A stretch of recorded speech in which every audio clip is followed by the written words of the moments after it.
this is the 12th lecture in the series, and this lecture we will prove Buchberger theorem. So this was a theorem that we mentioned in the last lecture. So I is an ideal in the polynomial ring in n variables over a field K, no assumption on K, other than that it's a field, and G is a generating set. G is a generating set, some elements, G1 through Gm. Then G is a Grosvenor basis precisely when for every pair I and J, the remainder of the S pair Gi Gj, when we divide this by elements of G in any order of elements of G, the remainder is 0. Okay, so this is a characterization of something being a Grosvenor basis for I. So now let's prove this statement. Okay. So one direction is more straightforward than the other, in fact quite straightforward. So this is the direction. So assume that G is a Grosvenor basis.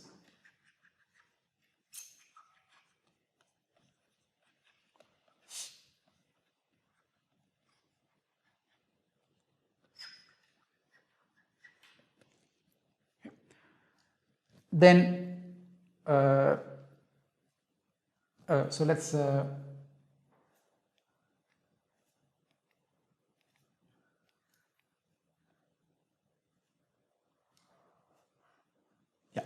let I be different from J, and let F be the S pair of Gi Gj. Okay. Recall from the definition of Gi Gj, S Gi Gj, first you multiply Gi by some monomial, then you multiply Gj by some monomial, and then you take the difference to remove the leading term. So this is inside I.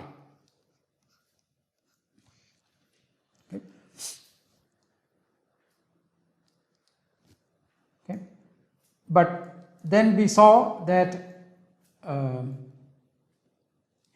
if F is inside I,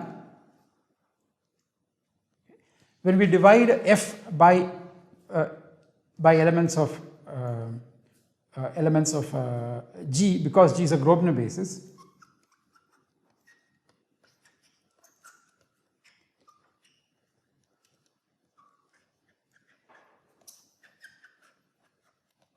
we know that the remainder of G in the order will not depend on the order in which we divide, or it's completely independent of what the coefficients of the G's are. The remainder is independent, and F is inside I means that the remainder of this is the characterization of F being inside I. Okay, so this is the proof in one direction. It's just an old result about which we proved many lectures ago, that G, if something is a Grosvenor basis, then the remainder is a well-defined quantity irrespective of the order, etc. And an element is inside I precisely when the remainder is 0. So this is the easy direction of that theorem. Now in the other direction, one needs to prove that it is a Grosvenor basis. So it will take some, one will have to prove that for any F, in F is divisible by in Gj for some J. Okay, that's what it makes it a Grosvenor basis. Okay. So this is this direction. Okay. So now, by way of contradiction, okay, assume that G is not a Grosvenor basis.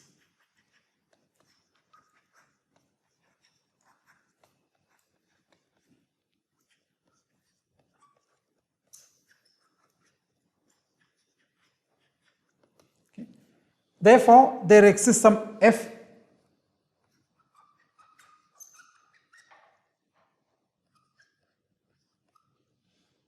in I, not 0, such that in F is not in the ideal generated by in Gi 1 less than I less than M.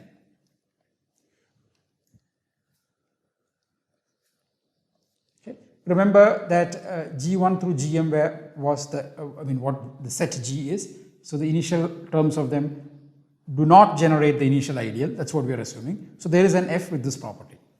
Okay. So now let's choose. Okay. So now we want to make some choice about F, and we will prove that F with some property, and we will prove that there is a contradiction there. Okay.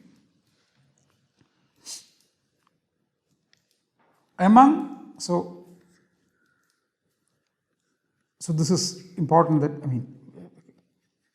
among all such F and all such expressions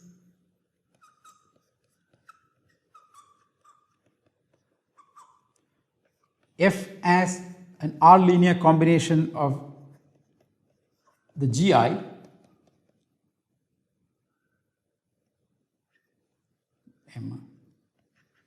Okay. Remember, F is an G, the set G generates the ideal. That's the hypothesis, and then we are assuming that, but it is not a Grosvenor basis. Okay. So F can be written in terms of the GIs, but in F cannot be written in terms of the in GIs. That's this hypothesis. So among all such F and all such thing, choose one such that in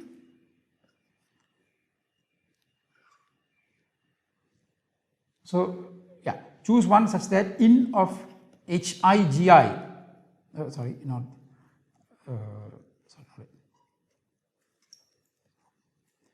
choose one such that the maximum of the in H1 G1 in H2 G2 in HM GM is smallest. Okay. Call this value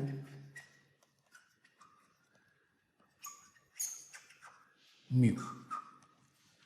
Okay, let's go back and say what this means, what is being said. So there is some F with this property. Okay. F itself can be written like this. Now, among all such F with such that this is true, such that this among all such F with this where this is true, and all such expressions where F is written as a linear combination of the GIs, choose one. So for any such expression, compute this maximum of the initial terms of the individual terms in the sum, HIGI. Choose one that is smallest and call that smallest value mu. Okay. So that's one thing. And next reduction is among all such expressions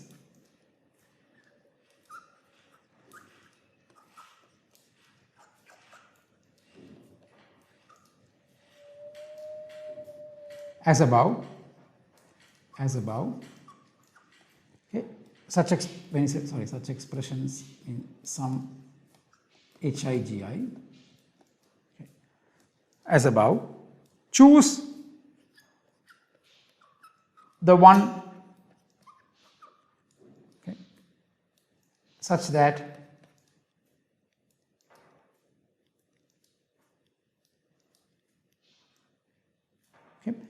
now, it is possible that many of the, for many I, HIG, the in of HIGI is equal to mu. Okay? So, choose the one in which such that the set of I such that in HIGI is equal to mu is minimum. Okay? So, the idea of the proof would be given such an F and such an expression HIGI, which also determines mu and this number, there is a different element in which either this cardinality of the set, the size of the set is minimum. Either this set becomes smaller or m becomes smaller. Okay. Either way, we have contradicted the choices, and that will be the end of the proof. Okay. So this is a little complicated induction, but we will do that. Okay. So first observe that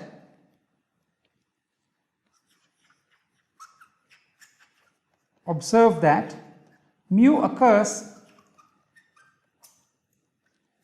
at least twice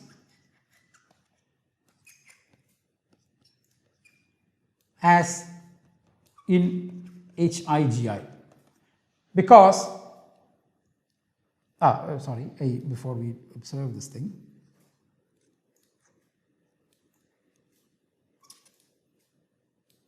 we need one more observation about in F and in these things. Sorry, what is?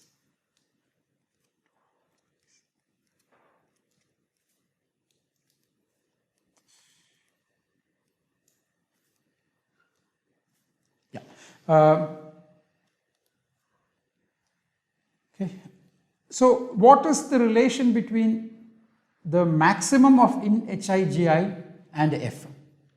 Okay. So, the sum HIGI gives F.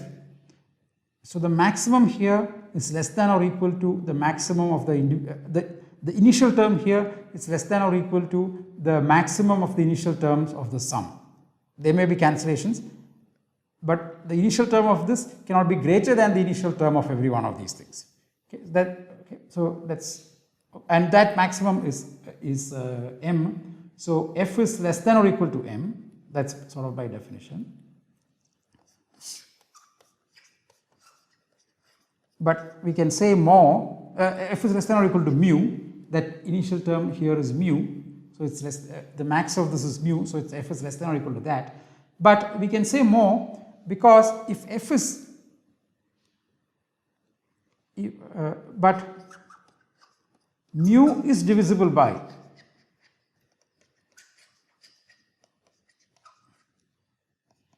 in Gi for some I, but in F is not.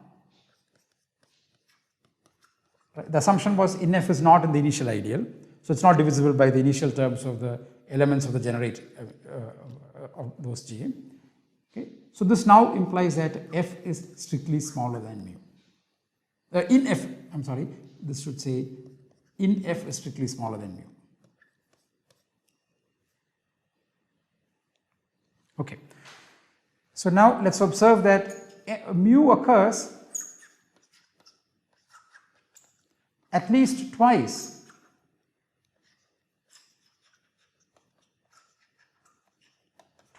in the set, I mean the collection in H1, G1 up to in HM, GM. Why? If it appeared only once, then it would not get, let's say it appeared only for H1, G1. So the initial term of H1, G1 is mu, everything else here is smaller, which means the sum will have initial term H1, mu1.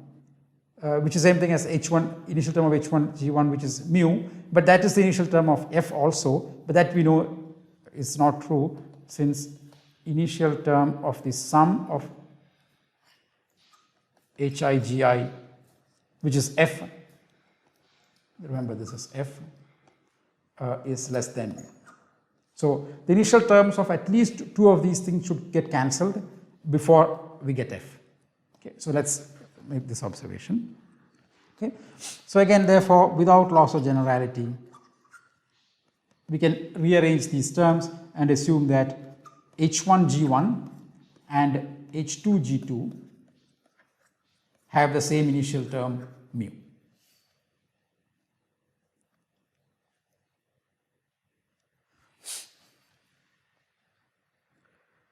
Okay. So now let's okay. So note that the LCM. So note that the initial term of G1 divides mu. Initial term of two polynomials is the product. Initial term of the product of two polynomials is the product of their initial terms. So the initial term of G1 divides mu, similarly initial term of G2 divides mu, hence the LCM of the initial terms divides mu. Okay. So we can write this, so let n be a monomial, be the monomial, such that n times the LCM of the equals mu. Okay. So this is okay. So now we need to study the S pair. Okay. So we just need to introduce some notation because we have to keep using this this thing. So let L1 be the LCM of in G1 in G2 divided by in G1, similarly L2.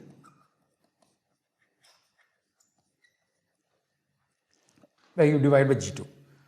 Okay. So then notice that S of G1 G2 is now L1 G1 minus L2 G2. Okay. Now let's look at various initial terms now. Okay. The n times the initial term of S of G1 G2, this is going to be less than n times the initial term of the we just need n times the LCM. So remember L1 G1 the initial term is the LCM, L2 J2 the initial term is the is also the LCM. The difference leading term will be strictly smaller of initial term of G1, initial term of G2. So that is just this expression was constructed precisely to cancel their respective leading terms, both of which have this value, and this was mu. Right? N times the n was chosen, so this is equal to mu. Okay, so we would need to use this later. Okay, so by assumption,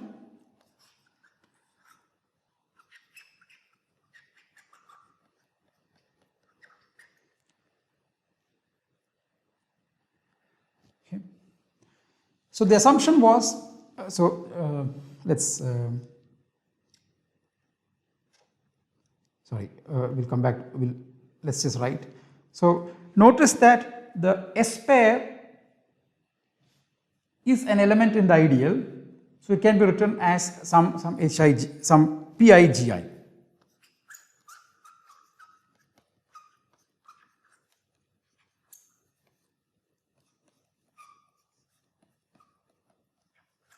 Okay. Its initial term is strictly less than mu, hence how was mu chosen? It was the among all such elements whose initial term is not inside the ideal generated by the initial terms of the GI, choose an expression of this form such that this is smallest and its value is mu. But now we have an expression like this whose initial term is strictly less than mu. So in other words, it says that, so therefore we may assume that, okay, so we may assume by assumption on mu,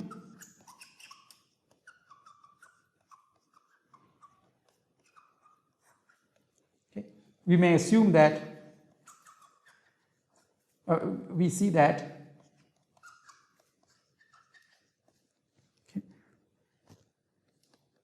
the initial term of S of G1 G2,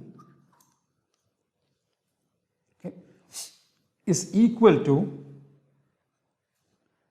the max of in P1 G1 in P2 G2, P2 times G2 and so on in PM GM. If this were not the max, then this expression would also satisfy the condition which was used to pick out mu, but then the initial term of this is strictly less than mu. That would have contradicted the choice of mu. So one can choose with this property. Okay. So now with this we can rewrite f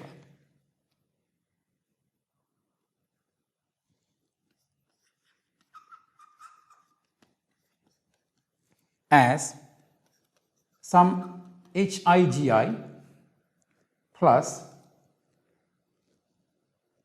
n times SGI G1 G2 minus n times some PI GI. That is just saying, I mean, we have just added something and subtracted the same thing.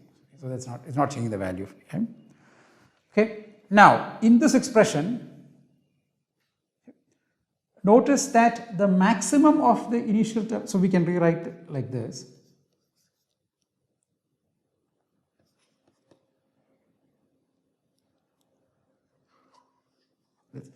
So in this expression, there is a G1 and a G2 appearing in the definition of S. Then there is something here.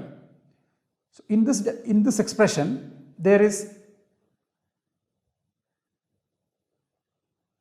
in this expression, it does not change the number of times mu occurs as the initial term of these the terms inside here.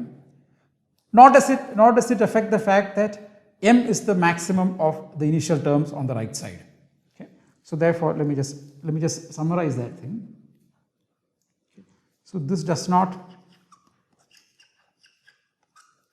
affect the maximality of m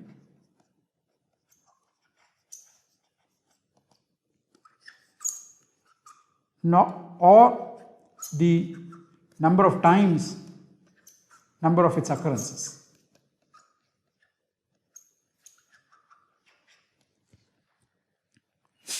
Okay, in this collection.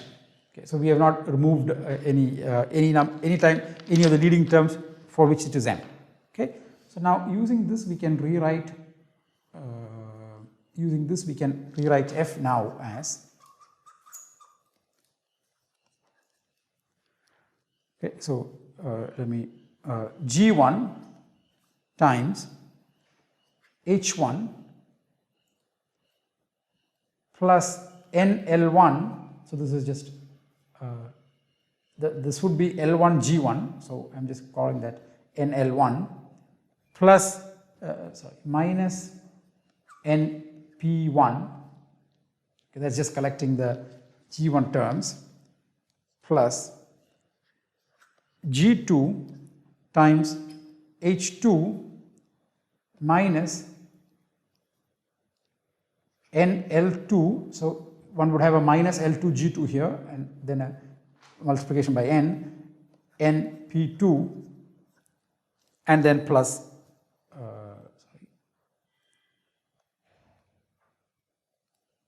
plus I goes from 3 to m HI minus NPI GI. Now let's look at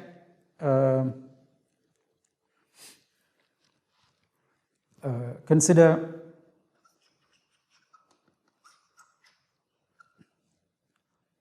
in of G2 minus NL2 minus NP2.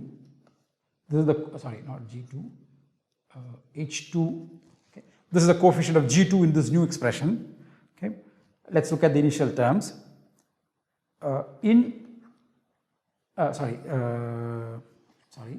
We are not, we want the initial term of this times G2. Okay. In of H2 G2 was mu. There was this is not m but mu.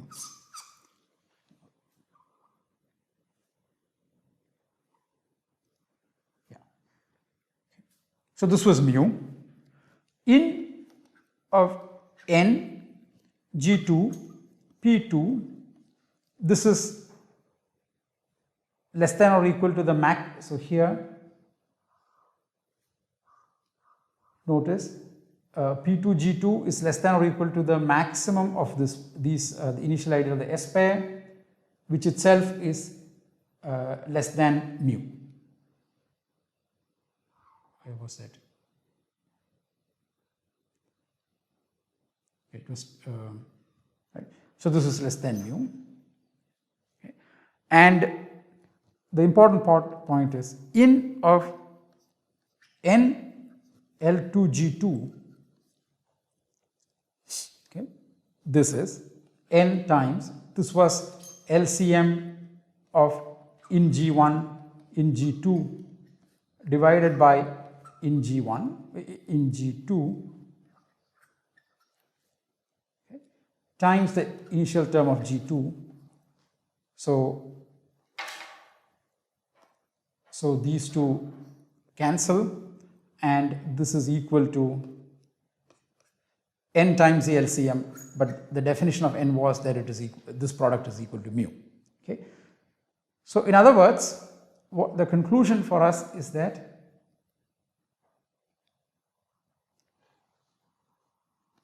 in of H2 minus NL2 minus NP2 G2 is less than mu. Okay. This contradicts the minimality of, okay. So this contradicts, remember mu was chosen with certain properties, and this contradicts one of those properties. Among such expressions, the number of times in which this occurs is minimum. Okay. So previously we had assumed that H1 G1, H2 G2 and possibly other things all had the same initial term mu, out of which we have removed one term, which is we have changed the coefficient of G2 so that with the new H2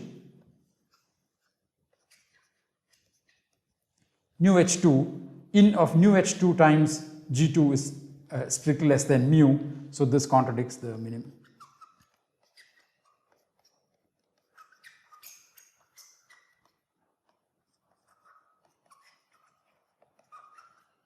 Choice is made earlier.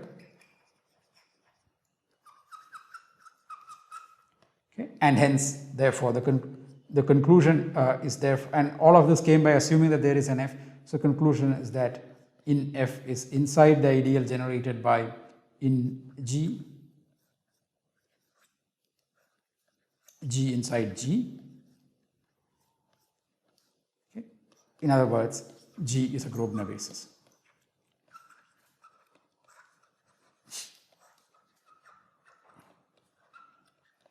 For I. Okay, so that's the end of this proof. So now I just want to show one example in. Okay, so these lines which follow a 2% sign Macaulay 2 and offset from the left like this. This is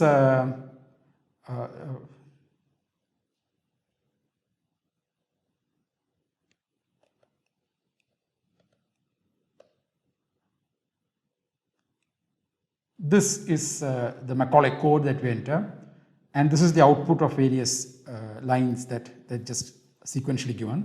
So in the first line we just refined a ring, and then next line we defined an ideal, and notice the new way in which we have defined ideals. So we have just written like a string, we have written x5 plus y3 plus z2 minus 1.